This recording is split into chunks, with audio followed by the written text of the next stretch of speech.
So hello guys, this is Ajit Singh Charak. और आज जो हमारा टॉपिक है वो है हमारे पास ऑपरेटर। ऑपरेटर एक टॉपिक है क्वांटम मैकेनिक्स से। हम इसको डील कर रहे हैं कि ऑपरेटर हमारे पास क्या होता है, और ये सबसे इंपॉर्टेंट टॉपिक बनता है क्वांटम केमिस्ट्री का। अगर हम ऑपरेटर को सिंपल सा डिफाइन करें तो ऑपरेटर हमारे पास क्या है। सो ऑपरेटर बेसिकली एक मैथमेटिकल फंक्शन है। It's a mathematical function. एक मैथमेटिकल फंक्शन है, एक मैथमेटिकल प्रोसीजर है, एक मैथमेटिकल इंस्ट्रक्शन है। So what is operator? It's a mathematical function or a mathematical procedure which is carried to be carried out on a function, जिसको हम किस पे ऑपरेट करते हैं, फंक्शन पे ऑपरेट करते हैं। अगर मान लो खाली ऑपरेटर है, उसका कोई भी सिग्निफिकेंस नहीं है। जब तक ऑपरेटर को हम एक फंक्शन से नहीं जोड़ते तब तक वो फंक्शन नहीं करता, तब तक उसका कोई सिग्निफिकेंट नहीं है। मान लो मैंने एक ऑपरेटर लिया, ये रहा ऑपरेटर, इसके ऊपर मैंने फंक्शन अप्लाई किया, और जब ये ऑपरेट करेगा तो इसका ऑपरेशन क्या आएगा? इसका ऑपरेशन आएगा एक another function. So it will produce another function. अगर खाली मैं ऑपरेटर लगाता हूं तो उसका कोई सिग्निफिकेंस नहीं है। जब तक फंक्शन नहीं लगाऊंगा तो कोई इसका सिग्निफिकेंस नहीं है। तो हमेशा ऑपरेटर पे एक फंक्शन लगेगा, उसके बाद वो एक और फंक्शन देगा, उसी को हम ऑपरेशन कहेंगे यहाँ पे, और उसी को हम ऑपरेटर का यूज़ कहेंगे। खाली ऑपरेटर लगाना मतलब कोई भी सिग्निफिकेंस नहीं होता। अब फॉर एग्जाम्पल मैं आपको यहां पे बताता हूं। जैसे मेरे पास यहां पे लिखा मैंने डी बाई डी एक्स, और यहां पे लगाया मैंने एक्स का क्यूब। इस केस में जो डी बाई डी एक्स है वो आपको पता है ये क्या होता है। This is stand for differentiation, differentiation with respect to x. और ये क्या है यहां पे? ये हमारे पास ऑपरेटर है, ये हमारे पास ऑपरेटर है। ऑपरेटर को हम कोशिश करते हैं कि हम इसको लेफ्ट साइड लिखें, ये लेफ्ट साइड लिखें, और हम कोशिश करते हैं कि जो हमारे पास फंक्शन होता है वो हमारे पास राइट साइड हो। अच्छा भाई, इधर हमारे पास अब x का क्यूब क्या है, और कोई पूछे आपसे तो x का क्यूब क्या है यहाँ पे, तो x का क्यूब आपका एक ऑपरेंड है, एक आपका ऑपरेंड है, मतलब एक फंक्शन है आपका। और इसका रिजल्ट क्या आएगा? तो अगर हम इसकी डिफ्रेंसिएशन करें, अगर हम डी बाई डी एक्स और एक्स के क्यूब की अगर डिफ्रेंसिएशन करें तो ये क्या बनेगा? ये बनेगा हमारे पास 3x⁴। ठीक है।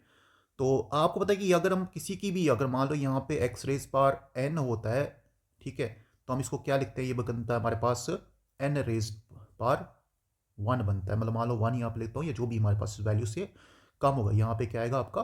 n-1 आएगा। तो ये बनता है इसका। तो ये जनरल याद रखना। यहाँ पे ऐसे मैंने किया, यहाँ पे अगर सपोज मैं यहाँ पे लिखता differentiation of x raise power 4 लिखता तो क्या बनता बताओ? हमें 4 को एक वैल्यू कम करना है, n-1 करना है। 4 का बन गया 3, और हमें इसको भी, मतलब कि 4 का 4 बन गया। यहाँ पे पहले n लिखना है 4 टाइम्स, उसके बाद क्या करना हमने? x की पावर क्या लगानी है? 4-3 that is 4-1 that is equal to 3। तो ये बनता है हमारे पास। सो ये हो गया भाई पहला केस। तो ये जो रिजल्ट आया यहाँ पे 3x² या फिर 4x² आया, ये क्या है? रिजल्ट ऑफ ऑपरेशन है। मतलब एक और बात करें यहाँ पे, अब ये देख के खाली आप ये नहीं सोचोगे डिफ्रेंसिएशन है भाई। यहाँ पे हो सकता है इंटीग्रेशन भी हो सकती है। मान लो मैं इंटीग्रेट कर रहा हूँ किसको? यहाँ पे x² dx। तो अब यहाँ पे अगर मैं बता दूं तो जो यहाँ पे हमारे पास इंटेग्रल साइन यहाँ पे जो दिया हुआ है, इसका मतलब यहाँ पे क्या? इसका मतलब है इंटीग्रेशन। ठीक है, with respect to, with respect to x, with respect to x. Clear? और इसी केस में जो एक्स स्क्वायर है वो एक्स स्क्वायर क्या है, अगेन ये आपका ऑपरेंड है। तो अगर मैं इसको फर्दर सोल्व करूं तो ये बनेगा हमारे पास एक्स का क्यूब अपॉन 3 प्लस एक इंटीग्रेशन कांस्टेंट सी।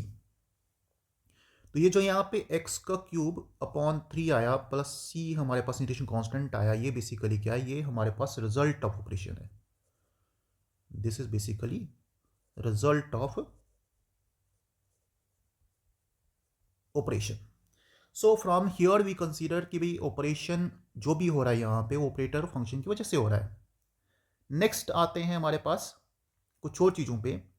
अब देखो, अगर मैं ऑपरेटर की मैं बात कर रहा था यहाँ पे, अब हम बात करते हैं अलजेब्रा ऑफ ऑपरेटर क्या है। Now we need to discuss algebra of operator. अगर अलजेब्रा ऑफ ऑपरेटर की बात करें, इसमें क्या होगा, इसमें प्लस होगा, माइनस होगा, मल्टीप्लाई होगा, जो भी हम कर सकते हैं जिसे हम अलजेब्रिक मैथ में करते हैं वैसे। तो अब जरूरी नहीं कि डिफरेंशिएशन हो, इंटीग्रेशन हो, हम एडिशन कर सकते हैं, सब्सट्रैक्शन कर सकते हैं, मल्टीप्लिकेशन कर सकते हैं, जो भी कर सकते हैं। एडिशन कर सकते हैं, सब्सट्रैक्शन कर सकते हैं, मल्टीप्लिकेशन कर सकते हैं, कुछ भी कर सकते हैं। अब इस केस में अगर मैं आपको बता रहा हूं, सबसे पहले जब हम डिस्कस करते हैं हमारे पास क्या भाई, कि एडिशन या फिर सब्सट्रैक्शन ऑफ ऑपरेटर क्या होगा भाई, सब्सट्रैक्शन ऑफ ऑपरेटर्स क्या होगा भाई, इसकी बात करते हैं। या हम सिंपल यहां पे बात बोलते हैं एडिशन और सब्सट्रैक्शन ऑपरेटर है क्या, इनकी बात करते हैं। देखो भाई, हमारे पास दो डिफरेंट ऑपरेटर हैं। लेट्स से एक ए ऑपरेटर है, दूसरा हमारे पास बी ऑपरेटर है। ये दो डिफरेंट ऑपरेटर हैं। क्या ये, these are the two different operators. अच्छा, ऑपरेटर तो लिया है, अब हमें एक फंक्शन लेना पड़ेगा। तो ये हमने एक फंक्शन लिया, ये इसको बोलते हैं हम ऑपरेंड बोलते हैं। ये हमारे पास यहां पे ऑपरेंड है, ठीक है।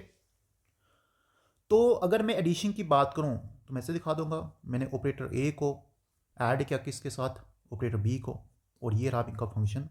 तो ये क्या देगा, इनका ऑपरेशन क्या होगा यहाँ पे, ये बनेगा आपका A operator F plus B operator F. ये एडिशन ऑपरेशन है। अगर हम सब्सट्रैक्शन ऑपरेशन करें तो क्या होगा भाई, A operator minus B operator, और ये रहा इनका ऑपरेंड। तो ये क्या बनेगा आपका, ये बनेगा ए ऑपरेटर एफ माइनस क्या बनेगा, बी ऑपरेटर एफ। तो ये ऐसे बनेगा यहाँ पे। तो ये है एडिशन और आपका सब्सट्रैक्शन ऑपरेटर। अब बात करते हैं यहाँ पे मल्टीप्लिकेशन ऑपरेटर की। तो अगर मैं मल्टीप्लिकेशन की बात कर रहा हूं, ये थोड़ा इंपॉर्टेंट केस है। If I am talking about multiplication of the operators, उस केस में क्या होगा, तो इस केस में आपके दो रिजल्ट आएंगे। एक आएगा आपका क्यूमिटेट ऑपरेटर, इसको क्यूमीट ऑपरेटर बोलो आप, है ना। एक आएगा आपका नॉन कम्यूट। अब ये क्यूम्यूट और नॉन क्यूम्यूट क्या भी यहां पे, what is a commute operator and what is this is non commute operator, या आप बोल सकते ऑपरेशन क्या है, ये भी ये क्या है। तो देखो भाई, सिंपल सी बात मैं आपको बोलूं, अगर मान लो आप एक ऑपरेटर लेते हो, सपोज आपने एक ऑपरेटर ए लिया, एक आपने ऑपरेटर बी लिया, ठीक है। इनका कुछ फंक्शन लिया आपने एफ, ठीक है। और अगर इनका रिजल्ट हमारे पास, मान लो अगर मैं यहाँ पे इनको मल्टीप्लाई करूँ, ए ऑपरेटर मल्टीप्लाई पे बी ऑपरेटर, और इनका फंक्शन लिया, तो ये अगर इसका रिजल्ट अगर आपके बी ऑपरेटर मल्टीप्लाई ए ऑपरेटर के बराबर आया आया तो ये होगा भी आपका क्यूम्यूट। और अगर ये रिजल्ट नहीं आया, मतलब अगर आपने ए ऑपरेटर और बी ऑपरेटर को आपने यहाँ पे इसका रिजल्ट अगर बी ऑपरेटर के बराबर और ए ऑपरेटर के बराबर अगर नहीं आया, तो इस केस में क्या होगा, ये होगा आपका नॉन कम्यूट होगा, ठीक है भाई। यहाँ पे ये बात आपको याद रखनी है, ये आपका नॉन कम्यूट होगा। अब सिंपल सी बात है हमारे पास कि भाई मतलब आपने अगर ए ऑपरेटर को पहले लिखा, बी को लिखा, इसका रिजल्ट बी और पहले ए लिखा तो इसका रिजल्ट सेम आता तो ये है आपका क्यूमिट, और नहीं आता तो ये नॉन क्यूमिट। अब इसके एग्जांपल मैं आपको बताने जा रहा हूँ। सबसे पहले मैं यहाँ पे बताता हूँ कि अगर आपने दो ऑपरेटर को मल्टीप्लाई किया, सपोज आपने ए ऑपरेटर और बी ऑपरेटर को मल्टीप्लाई किया, ठीक है, फंक्शन के साथ, तो ये देता हमारे पास एफ डबल डैश। अब ये एफ डबल डैश का मतलब क्या है? देखो भाई, सबसे पहले आप ए ऑपरेटर को मल्टीप्लाई करो किसके साथ? फंक्शन के साथ। तो लेट से हमारे पास बनता है एफ वन डैश बनता है, ठीक है। फिर हमारे पास बी की बारी आती है, तो बी को आप मल्टीप्लाई करो फंक्शन के साथ अगेन, ये भी देगा भाई आपका एफ डैश। तो उसी तरह से हमने क्या किया यहाँ पे, अगर हमने इन्हीं को दोनों को मल्टीप्लाई किया तो हम लिख सकते हैं यहाँ पे ये डबल डैश कर सकते हैं, ठीक है भाई। यहाँ पे दूसरी बात, आपका ऑर्डर बहुत मैटर करता है यहाँ पे, कि आप ए ऑपरेटर बी को मल्टीप्लाई कर रहे हो या फिर बी ऑपरेटर ए को मल्टीप्लाई कर रहे हो। Sometime result will be same and it is called commute, sometimes result is not same, it is called non commute. अब हम बात करते हैं यहाँ पे, अच्छा अब ये भी सोच रहा हूँ कि अगर सेम ऑपरेटर होंगे तो क्या होगा भाई। देखो अगर सेम ऑपरेटर है, सपोज ए के दो ऑपरेटर है ना, ए ऑपरेटर है, तो इनको हम अगर इनका मल्टीप्लाई करें तो क्या बनेगा? ये बनेगा ए स्क्वायर, ए स्क्वायर बनेगा भाई, ठीक है। तो इस तरह से हो गया भाई हमारे पास। अब हम एक एग्जांपल दे रहे हैं, सो let us go for the example. तो हम बात करें ए ऑपरेटर, सपोज हमने कितना लिया? एक्स लिया। बी ऑपरेटर हमने लिया, सपोज हमने लिया डी बाई डी एक्स, ठीक है। और हमने यहां पे फंक्शन लिया f is equal to f of x and that is equal to x square. तो ये फंक्शन हमारे पास है, ये एक बी ऑपरेटर है, ये ए ऑपरेटर है। अब हम इसको किस ऑर्डर में मल्टीप्लाई करते हैं? हम करते हैं A operator multiply by B operator और फंक्शन के साथ। तो बताओ क्या बनेगा? तो ए ऑपरेटर क्या यहाँ पे एक्स है, ठीक है। बी ऑपरेटर क्या हमारे पास डी बाई डी एक्स है, ठीक है। और फंक्शन क्या यहाँ पे भी एक्स स्क्वायर है। देखो एक्स का एक्स रहेगा और डिफरेंशिएशन किसको होगी? एक्स स्क्वायर की। तो एक्स स्क्वायर डिफरेंशिएशन होती है यहाँ पे, बताओ ये होती है हमारे पास 2x की power 1, that means x into 2x। ये क्या बनेगा? ये बनेगा 2x को स्क्वायर। बट अगर आपने b को मल्टीप्लाई किया a ऑपरेटर से, अगर आपका ये ऑर्डर ये रहेगा b इंटू ए, तो इस केस में क्या होगा? तो पहले b ऑपरेटर लिखेंगे d बाई डी एक्स, यहां पर सीक्वेंस बहुत मैटर करता है। फिर a की बात करेंगे, a भाई हमारे पास x है आपका, फिर लगाएंगे फंक्शन यहां पे, और फंक्शन क्या हमारे पास एक्स स्क्वायर। तो अभी क्या बना यहाँ पे? सबसे पहले बना भाई यहाँ पे डी बाई डी एक्स और एक्स स्क्वायर मल्टीप्लाई होकर एक्स क्यूब बनता है। अब क्यूब की डिफरेंशिएशन क्या होती है? यू नो दैट, ये बनेगा आपका 2x की power we can say sorry 3x की पावर 2। तो क्या आपका ये जो आपका a, ये जो आपका यहाँ पे व्हाट वी कैन से, इस केस में थोड़ा मैं ऊपर बता रहा हूं यहां पे, क्या आपका ए ऑपरेटर बी ऑपरेटर का फंक्शन बी ऑपरेटर ए ऑपरेटर के बराबर है अभी? तो आप बोलोगे सर नहीं है। तो ये नहीं है क्योंकि पहले में रिजल्ट आया ए इंटू बी का रिजल्ट आया था 2x को स्क्वायर, और दूसरे का रिजल्ट आया था 3x का स्क्वायर जो बराबर नहीं है। तो इसलिए हो गए भाई, ये हो गया आपके non commute. Clear? So this way you can say they are non commute. But अगर इनका सम सेम आता तो हम इनको क्यूम्यूट बोलते हैं। ये आपको याद रखना है कि अगर इनका सम सेम आता तो हम इनको क्यूम्यूट बोलते हैं। तो ये सबसे पहली बात भाई। अब मैं यहाँ पे थोड़ा सा इसको इरेज कर रहा हूँ, अगर आप स्क्रीनशॉट लेना चाहते हो तो ले सकते हो हमारे पास, मैं इसको इरेज कर रहा हूँ। तो आते हम नेक्स्ट टॉपिक पे। अब मल्टीप्लिकेशन के बाद हमारे पास कुछ ऑपरेटर और भी हैं जिनकी यहाँ पे बात करते हैं। तो let us go for another operator which is said to be linear operator। अब ये linear operator क्या होता है? सो हम डिस्कस कर रहे हैं थर्ड ऑपरेटर जिसको बोलते हैं लीनियर ऑपरेटर। लीनियर ऑपरेटर, ठीक है।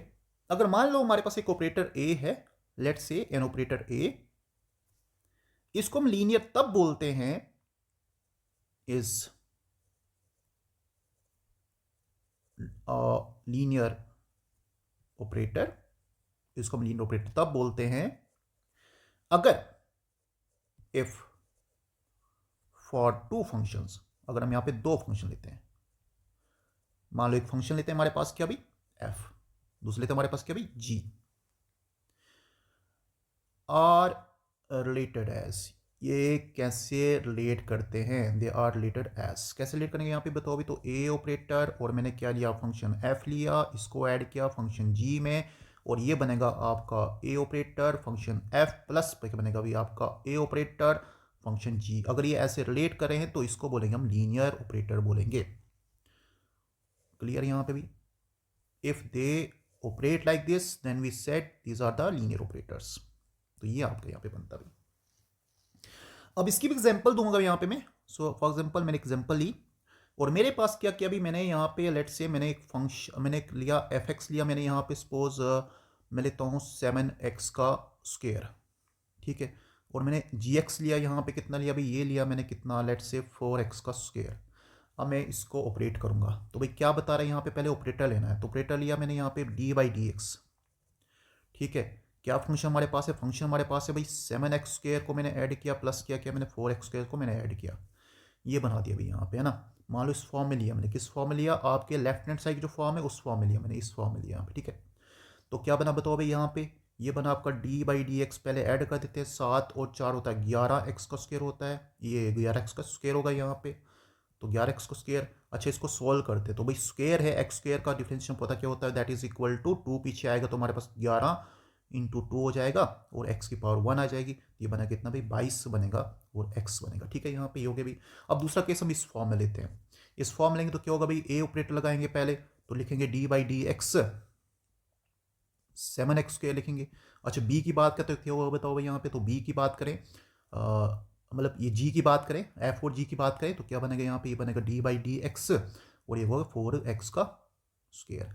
तो पहले इसको सेपरेट सा डिफ्रेंसिएशन करने का पड़ेगा, क्या बनेगा यहाँ पे ये बताओ, ये बनेगा 2 इंटू 7 एक्स की पावर 1 प्लस लिखा यहाँ पे, ये बनेगा आपका 2 इंटू 4 एक्स की पावर 1, ये बना भाई 7 दूने 14 एक्स की पावर 1 प्लस क्या बनेगा यहाँ पे, तो ये बनेगा 4 दूने 8 एक्स की पावर 1। तो 14 और 8 कितना भी 22 होता है, 22 होता है, 2 इंटू एक्स आएगा यहाँ पे। तो आपने देखा कि भाई यहाँ पे ये जो आपका दोनों साइड से बराबर होगी, मतलब आपका operator F plus g is equal to किसके बराबर आया भाई, A operator F plus g operator sorry A operator जी। तो अगर ये इस केस में आया तो ये बना आपका लीनियर ऑपरेटर बना। मैं इसको थोड़ा सा बाहर लिखता हूं यहां पे, तो ये बना भी आपका क्या, so this become a operator जी। तो अगर ये आपके दोनों बराबर आते हैं, मतलब अगर ये रिलेशन आपका रिलेट कर रहा है तो इसमें वैल्यू सेम आ रही, तो ये आपका लीनियर ऑपरेटर हो सकता है। नेक्स्ट आते हैं हमारे पास, अब जब ये वाला पार्ट हो जाता है, you can take screenshot here, मैं इसको रेज करूंगा। अब हम आते हैं नेक्स्ट पे भी। So let us come to the next portion. अब नेक्स्ट ऑपरेटर आता है जो हमारे पास बहुत इंपॉर्टेंट ऑपरेटर है, that is called Laplacian operator. अब ये ऑपरेटर आपने सुना हुआ है, जब आप स्क्रॉडिंजर इक्वेशन पढ़ते हो उस समय सुना आपने, और इसके बाद मैं आपको स्क्रॉडिंजर इक्वेशन कराऊंगा। तो अब ये लैप्लासियन ऑपरेटर क्या भी, लैप्लासियन ऑपरेटर इसको नोट करते हैं किससे, तो it is noted by del square, ठीक है, इसको बोलते हैं डेल स्क्वायर्ड। अब ये क्या भी यहां पे, तो अगर आपने स्क्रॉडिंजर वेव इक्वेशन पढ़ी है तो आपने पढ़ी होगी वहां पे डी का square upon d x square, ठीक है, प्लस डी का square upon d y square plus d का square upon d z square, ठीक है, ये पढ़ा होगा आपने वहां पे, ये साई, ठीक है।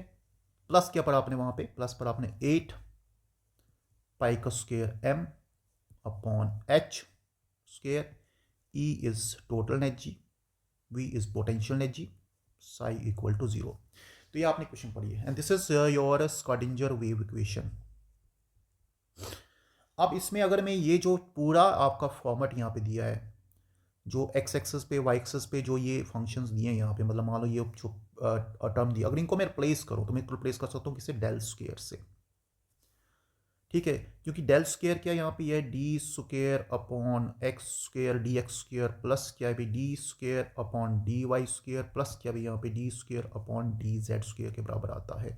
तो ये बताओ भी इक्वेशन को कैसे लिख सकते हैं। We can write here del square, यहाँ पे बचेगा हमारे पास सिर्फ साई बचा तो साई लिया मैंने, प्लस क्या बना भाई प्लस बना 8 पाई का square m upon h square E minus v psi is equal to 0. This is another form of Schrödinger wave equation. और यहां पे मैंने यूज किया लैपलेस ऑपरेटर। तो लैपलेस ऑपरेटर बेसिकली है क्या भी, तो लैपलेस ऑपरेटर आप यहां पे देख सकते हो, दिस इज लैपलेस ऑपरेटर। ठीक है, इसकी वैल्यू किसके बराबर आती है, इसकी वैल्यू आती है हमारे पास d square upon d x square plus d square upon d y square plus d x square upon d z square. तो बेसिकली ये क्वांटम मैकेनिक्स का स्क्रॉडिंजर वेव इक्वेशन की फॉर्म में यहाँ पे रिप्रेजेंट करने को यूज करते हैं। तो इक्वेशन अच्छा भी, अगर इसको मैं सपोज डेल स्क्वायर साई को मैं अगर लिखना चाहूँ तो ये कितना आएगा, अगर ये मैं इसको इस तरफ ले लूँ तो क्या बनेगा, ये बनेगा आपका minus 8 pi square m upon h का square E minus we psi is equal to 0। तो ये भी हो सकता है, इसको मैंने यहाँ पे इस तरफ ले लिया, राइट हैंड साइड ले लिया तो ये बनेगा भी, तो ये बनता है। तो ये आपका हो गया भी आपका, so this equation is a required equation, ये इक्वेशन हमारे पास रिक्वायर्ड है। तो इसी इक्वेशन को हम यहाँ पे बोलेंगे लैप्लेसियन ऑपरेटर बोलेंगे। So this is a required equation. Now coming to another aspect, अब आपने एक ऑपरेटर और पढ़ा होगा जिसका नाम है हैमिल्टोनियन ऑपरेटर। अब ये क्या भाई, देखो आपने एक और इक्वेशन पढ़ी है, तो एक तो ये इक्वेशन होगी स्क्रॉडिंजर वेव इक्वेशन, ये होगी इसकी दूसरी फॉर्म, एक और तीसरी फॉर्म होती है, उसमें लिखते हैं हम क्या लिखते हैं, h operator psi is equal to e energy और यहां पे लिखते हैं साई भाई वेव फंक्शन, ये भी पढ़ी हमने। अब इसमें जो h है वो क्या भी यहाँ पे, तो h ऑपरेटर क्या, ये बेसिकली हैमिल्टोनियन ऑपरेटर है। अब इसको कैसे ऑपरेट करेंगे, तो भाई हम आते हैं इसी इक्वेशन से आते हैं जो लैप्लासियन वाइल की हमने यहाँ पे। तो हमने लिखा del square psi plus 8 pi square m upon h square E minus we psi is equal to 0। या इसको हम दोबारा से लिखते हैं, तो ये भी लिखते हैं भाई डेल स्क्वायर साई, ये किसके बराबर आएगा, ये आएगा, अगर इसको हम शिफ्ट करें राइट हैंड साइड पे तो बनेगा minus 8 pi square m upon h square E minus we psi is equal to 0। तो ये बात क्लियर है आपको। अब सबसे पहले मैं क्या करता हूं, यहाँ पे इसी इक्वेशन को यहाँ पे ले रहे हैं, तो हमारे पास इसी को यहाँ पे प्रोसीड कर रहे हैं, तो बताओ ये क्या बनेगा, ये बनेगा आपका minus 8 pi square m upon h square, इनको मल्टीप्लाई करें ये बनेगा E psi minus we psi is equal to 0। और अगर मैं यहाँ पे इस तरह से बना दिया, अब इक्वेशन को अगर मैं रिवर्स करता हूँ तो क्या बनता है यहाँ पे, ये अगर मैं रिवर्स कर दूँ तो क्या बनेगा, ये बनेगा माइनस एच का square upon 8 pi square m, और आगे क्या आएगा यहाँ पे भी, तो आगे हमारे पास क्या आएगा, तो ये बनेगा हमारे पास आपका, अभी रिवर्स नहीं करते, पहले इसको थोड़ा सा लिख लेते हैं ऐसे, तो ये बना आपका डेल स्क्वायर साई हो गया यहाँ पे भी।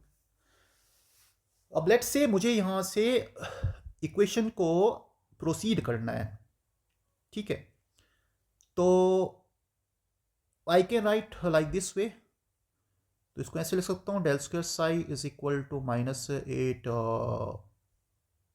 पाई square m upon h square e psi minus we psi, तो ये भी हो गया यहाँ पे। अब अगर मैं यहाँ से इस इक्वेशन को थोड़ा सा चेंज करूँ, शिफ्ट करूँ, तो बेसिकली क्या होगा, अगर मैं मान लो यहाँ से ई साई निकालूँ तो बताओ देखो क्या होगा, ये बनेगा आपका, ये इधर सारा शिफ्ट करो तो क्या बनेगा यहाँ पे, ये बनेगा आपका माइनस एच स्क्वायर, इधर शिफ्ट किया मैंने लेफ्ट हैंड साइड पे, अपॉन बनेगा 8 पाई स्क्वायर एम, ठीक है भी, उसके साथ क्या यहाँ पे, उसके साथ मल्टीप्लाई होगा भी डेल स्क्वायर साई और डेल माइनस वी साई यहाँ पे आए तो बन गया plus v psi and that is equal to your e psi, done यहाँ पे भी। और ये जो हमें यहाँ से इक्वेशन मिली है, इसको मैं थोड़ा इधर आके करता हूँ, यहाँ पे बताता हूँ आपको।